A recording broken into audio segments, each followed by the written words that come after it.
how do you become a party of one in your essay? That's really the key. Savvy families know and understand that this is not a writing assignment. It's really about a winning strategy. So let's break this down. Why do these 4 essays work? When it comes to college admission, I already told you that most of the applicants are equally qualified academically. What this is really doing is helping to be the tiebreaker. It's helping you win by a nose, meaning that in a sea of perfect GPAs and perfect test scores, it's really the thing that wins out. And you have to think the gold medal is won by fractions of a point or fractions of a second. And the Kentucky Derby won by a nose. So that's what this is doing. It's helping to give you the edge over someone else who's equally qualified. The 6 to 12 minutes, I shared with you the exact story as to how few minutes, under 15 minutes, a stranger is going to decide your fate and your future. And so you don't want to leave any of this to chance, quite frankly. There's too much writing on it. So you have less than 15 minutes to grab the hearts of the reader, to stick in their mind, and to help them root for you. This is not an English paper. This is really about a sales pitch. And most people don't like to talk about the reality. The college admissions process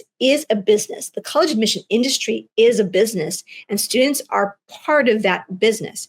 So this is a sales pitch, and you want to think to yourself that the English paper is where you are taught how to analyze other people's stories, where the college essay is about selling your own story. So the storytelling here is with a purpose. It's meant to say, pick me and why you are the best for their campus. The essays are also meant to help maximize choices. For me, I always say to parents, like, your only job is to help your child set them up for success and make sure they have choices that they're happy with, that they're proud of by the end of this road. Many families are also looking to maximize scholarship dollars. So it's not just about getting admitted to top and dream colleges. It's about like, show me the money. Like, that is real. And that happens when you turn in really great essays that capture the hearts and stick in the minds. Missed opportunities. Yes, I did live in New York. This resonates with me. I would miss a train far too often. So for students who treat this an assignment and that they have a deadline, and we know that everybody, there's not too many teenagers that are not procrastinators. So by treating this like a written assignment that has a due date and you wait to the last minute, it's just too much that you have writing on it, and it's too much to lose. It's too stressful, and students end up submitting safe essays, quick essays that are actually, quite frankly, they're forgettable. So it's too stressful and too costly, and we don't want missed opportunities. You don't want missed scholarship dollars, and you don't want missed dreams. No, not on our watch. So the 4 winning essays are these 4. So why do these 4 in particular, why are they so good? And why have, after over 20 years of doing this and being in this business, why have we continued to stick with these signature core 4 essays? Here are the 5 reasons they work. Well, they are the Swiss Army knife of the college application process. Who am I? What am I good at? What's something cool about me? And why this major? These 4 topics can be repurposed again and again, 60 to 80% for all of the supplemental prompts. How many essays do you think you'll need, or your child will need?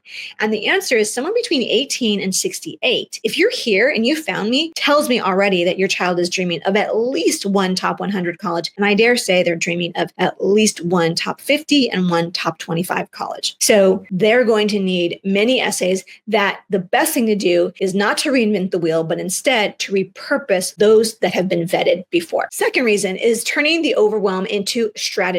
This is by having this cadre of essays, it prevents them from staring at the screen at the 68 times and thinking they should start from scratch. That is not the right thing to do. It is a waste of time, and you'll never get done. Think about the hours that you would need to spend if you wrote 68 new essays. So these prompts that then we see, tell us more about yourself, or why this major, or whatever the prompt is, we teach them how to use the set as a plug and play. Stories that stick. I showed you some examples of stories that stick in my mind, even to this day. The McDonald's essay, like, that was written years ago. The Kobe Bryant essay, also written years ago, but still they stick in our mind. So these are not just drafts, they're diagnostic tools. They reveal ideas that are best for each student. We don't use cookie cutter essays. We don't teach cookie cutter essays. So these are reoccurring themes that are personal to them. And each of these essays has the power, and when done well, has the power to win by a nose. The authentic voice and confidence. This is my favorite because every year people ask, like, what's the key to the essays? And someone out there says, you have to be authentic and be genuine in your essay. Teenagers have no clue what that means. What does that look like? In our classes, we teach them, not only teach them what to do, but we show them how to do it and give them good examples. So students finally see that they do have plenty of content to write about. And this core 4 process, it silences the, I have nothing to write about, I'm not that interesting. That myth goes out the door after even just day 1 of our essay boot camps. So it turns their self-doubt into self-belief. And isn't that the goal? To get them confident and get them built up well before senior year even begins. Number 5 is building the essay muscle.